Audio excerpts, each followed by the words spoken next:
Baik, Asy-Syafi'i dulu. Asy-Syafi'i lahir di Gaza, Palestina. Waktu kecilnya sudah yatim. Imam Abu Hanifah anak yatim. Imam Malik anak yatim. Imam Asy-Syafi'i yatim. Imam Ahmad anak yatim. Sufyan Ats-Tsauri anak yatim. Sufyan Ibn Uyainah anak yatim. Imam Al-Bukhari anak yatim. Beliau berasal dari keturunan ke Ahlul Bait, dari Al-Muttalib.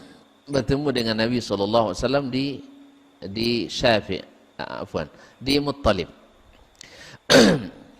Di Al-Muttalib bin Hashim. Jadi beliau termasuk Alu Baiti Rasulullah sallallahu alaihi wasallam. Umur 7 tahun sudah hafal Al-Quran 30 juz. Kemudian menuntut ilmu hadis. Guru-guru hadisnya jelas. Malik bin Anas, Imam Mazhab Maliki. Sufyan ibn Uyainah, Imam hadis dan fikih pada masanya di 2 tanah haram, Makkah dan Madinah, di Hijaz. Abdurrahman ibn Mahdi, faqihul Basrah dan imam hadis di situ. Waqi' ibn Jarrah, faqihnya Kufah. Dan Yahya ibn Sa'id al-Qattan adalah faqihnya dan muhaddisnya Basrah. Dan masih banyak, ratusan lagi guru-guru Imam Asy-Syafi'i rahimahullah yang semuanya adalah orang-orang kenamaan dan terkenal dengan Ahlus Sunnati wal Jamaah. Artinya tidak ada guru Imam Asy-Syafi'i kecuali Ahlus Sunnah wal Jamaah. Selesai? Cukup ringkas saja ya, dosa panjang-panjang. Nah, sekarang Imam Abul Hasan Al-Asy'ari. Imam Abul Hasan Al-Asy'ari rupanya yatim juga. Yatim juga. Beliau juga yatim dan ibunya menikah di waktu beliau masih kecil dengan seorang pentolan Mu'tazilah. Dengan tokoh besar Mu'tazilah. Namanya Abu Ali Al-Jubba'i. Ini adalah pembesar Mu'tazilah. Inilah yang mendidik beliau sampai umur 40 tahun lamanya. Mazhabnya apa? Bermazhab Mu'tazilah. Mu'tazilah itu siapa? Orang yang mendahulukan akal daripada wahyu. Mendahulukan akal daripada wahyu. Asal wahyu tidak sesuai akal, maka wahyu mesti dikuatkan. Akal mesti dimenangkan. Makanya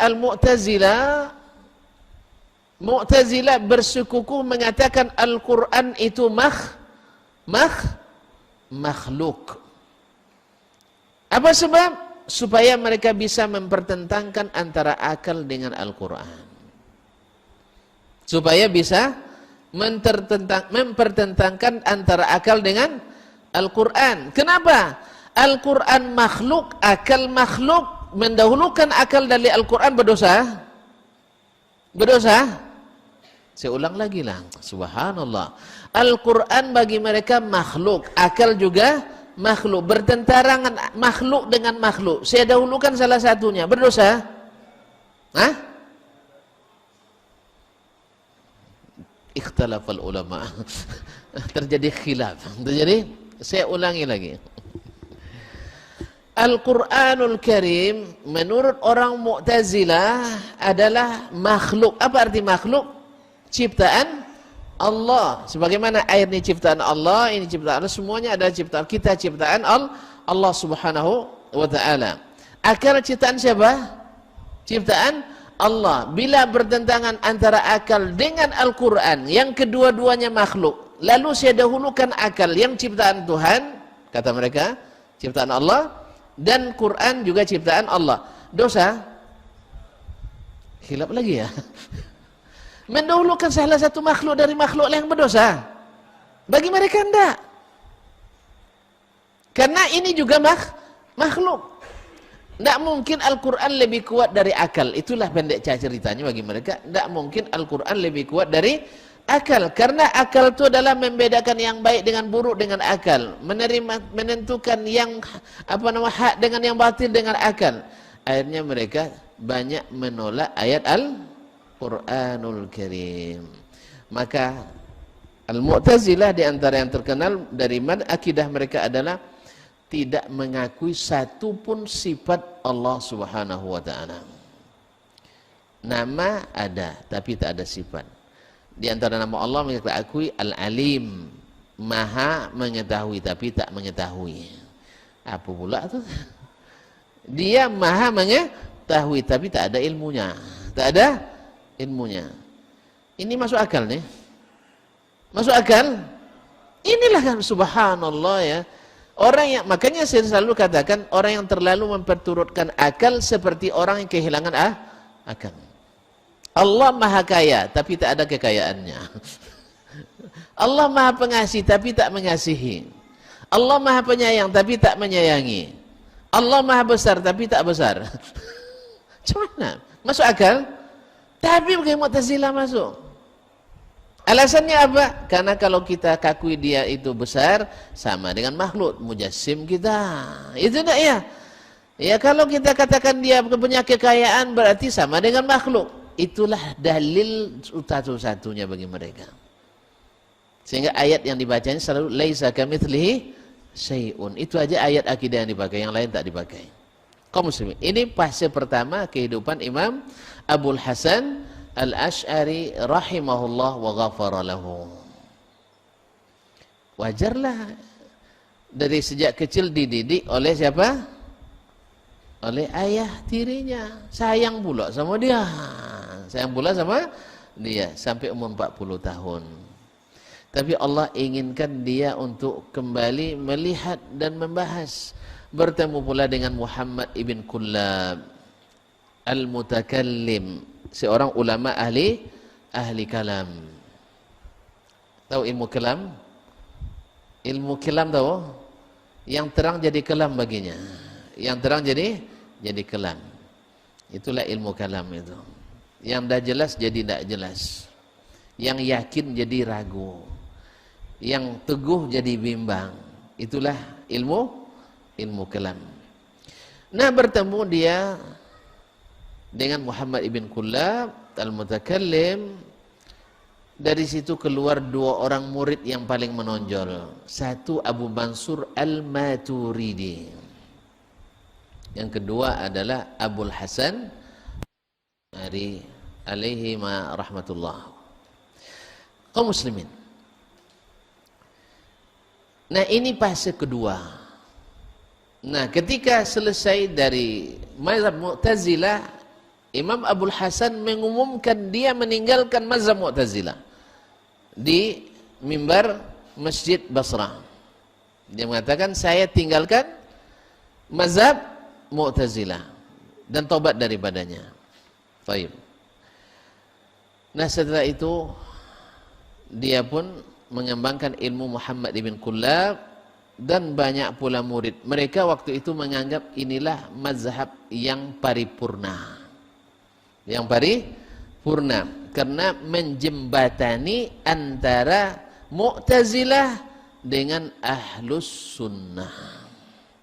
Pertengahan antara Al-Mu'tazilah dengan Ahlus Sunnah. Ilmu akalnya masuk, ilmu nakalnya masuk. Ini menurut mereka.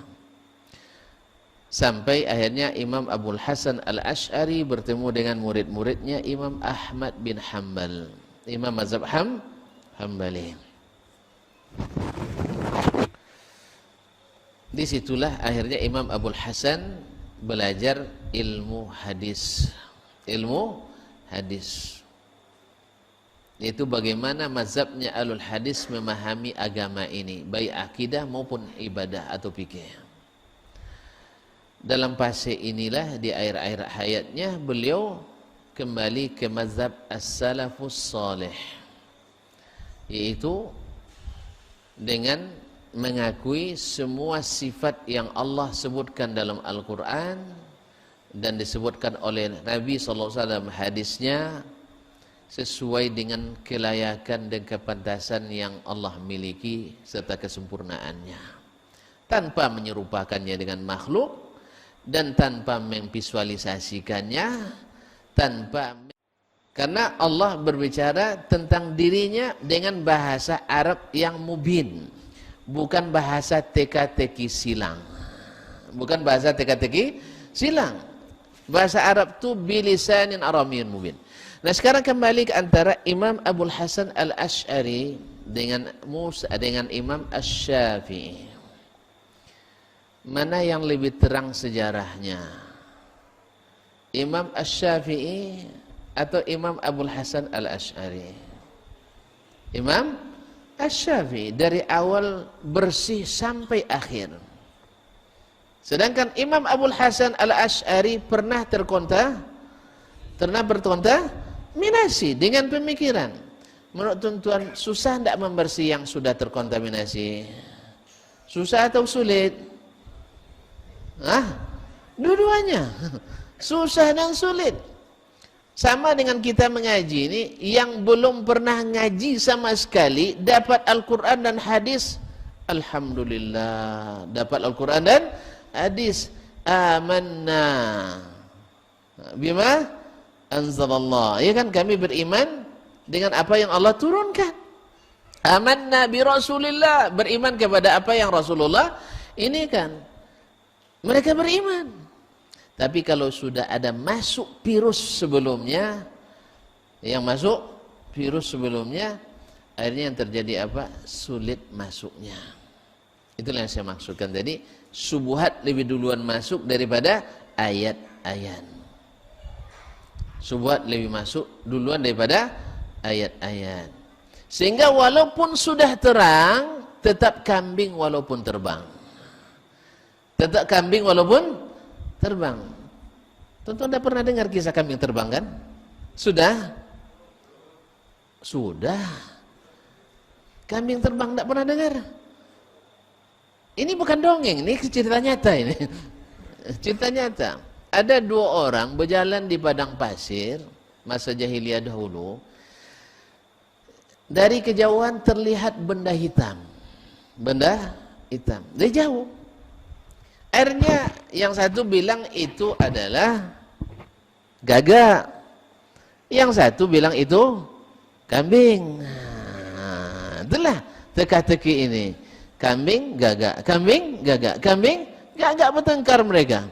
Sampai menjelang seketika mau sampai ke tempat itu, terbang itu barang tadi. Yang bilang kambing, anazatun walau tarat. Pokoknya kambing walaupun terbang. Nah, ini masalah. Pokoknya tetap kambing walaupun terbang. Pasalnya apa? Sudah membuat keputusan hukum sebelum punya gambaran yang jelas. Sudah beri keyakinan sebelum punya ilmu dan dalil. Dan masalahnya imannya bukan pada Al-Quran dan hadis, bukan pada firman Allah dan sabda Rasulullah, tapi pada perkataan si anu dan si ana, si fulan dan fulana. Ya kan? Si ani dan si ana. Nah, kaum muslimin dan muslimat dirahmati Allah Subhanahu wa taala. Akhirnya ketika saya tanyakan, nah sekarang sudah jelaskan, Syafi'i failnya bersih. Imam Abul Hasan Al-Asy'ari failnya pernah terkontaminasi. Mana yang lebih berhak untuk kita turuti? Pikir dulu Ustaznya. Ayolah pikirlah, 3 tahun saya beri waktu. Ya, enggak, bukan 3 hari. Saya beri waktu 3 tahun. Tapi jangan didiamkan. Harus dicari dan dicari. Ngaji dan ngaji. Tapi kalau nanti ngajinya ke subuhat lagi, nah, pasti hilang lagi. Apa maksud subuhat, Ustaz?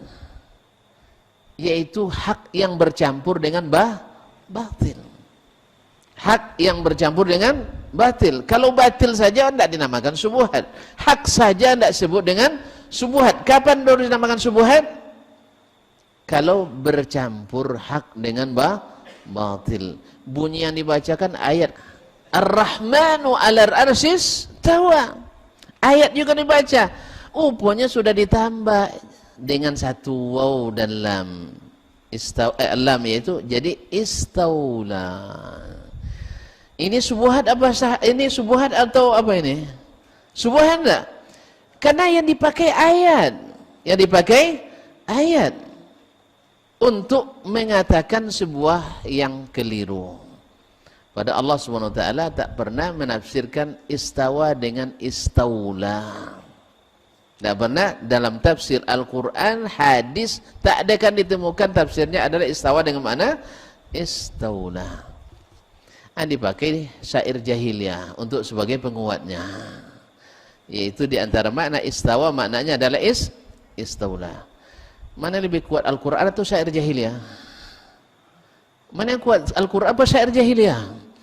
Nah, kaum muslimin dan muslimat dirahmati Allah. Kenapa? Karena karat-karat Mu'tazilah pada periode kedua dalam mazhab Ibnu Kullab masih ada tersisa karatnya. Tapi akhirnya Imam Abul Hasan Al-Asy'ari rahimahullah menulis 3 kitab. Yang pertama Al-Ibana fi Ushulid Diyanah, saya punya. Dan kedua ada Maqalatul Islamiyyin, dan yang ketiga adalah kitab Risalatun ila Ahli Thaqr. Semuanya kitab saya punya dan sebagian besar sudah dibaca. Nah, kaum muslimin dan muslimat dirahmati Allah, di dalam kitabnya ini Imam Abul Hasan menyatakan diri bahwa saya kembali ke mazhabnya Imam Ahmad bin Hanbal dalam berakidah. Oleh sebab itu yang benar adalah bahwa mazhab Abul Hasan Al-Asy'ari adalah mengikut mazhab Imam Asy-Syafi'i. Oleh sebab itu, ikutlah Imam Asy-Syafi'i, Anda otomatis jadi Asy'ari. Tapi kalau ikut Asy'ari, tak ikut Syafi'i, Anda tidak akan masuk mazhab Syafi'i. Mana yang lebih hebat? Asy-Syafi'i atau Asy'ari? Asy-Syafi'i. Nah, tinggalkan dia, Allah ganti yang lebih baik. Ya, tinggalkan dia, Allah ganti yang lebih baik. Mana yang lebih hebat, Asy-Syafi'i daripada Asy'ari? Lebih baik. Asy-Syafi'i ahli di hadis, Asy'ari tidak tersebut. Asy-Syafi'i ahli di tafsir, Abul Hasan Asy'ari tak tersebut. Asy-Syafi'i ahli di bidang al-lughah al-arabiyyah, Imam Abul Hasan Asy'ari tak tersebut. Imam Asy-Syafi'i ahli di bidang at-tarikh, sejarah, Abul Hasan tak tersebut. Imam Asy-Syafi'i rahmatullahi alaih, guru-gurunya semuanya Ahlus Sunnah. Abul Hasan Asy'ari gurunya ramas, bermacam-macam. Imam Asy-Syafi'i rahimahullah ta'ala bertemu dengan imam-imam yang lain mazhabnya dalam akidah. Abul Hasan tidak bertemu dengan mereka kecuali dalam fase terakhir. Oleh itu kaum muslimin dan muslimat dirahmati Allah, nah sekarang tinggal memilih. Nanti Allah ganti yang lebih baik. Cuman subuhat senantiasa mengganggu kita untuk memilih mana yang lebih baik.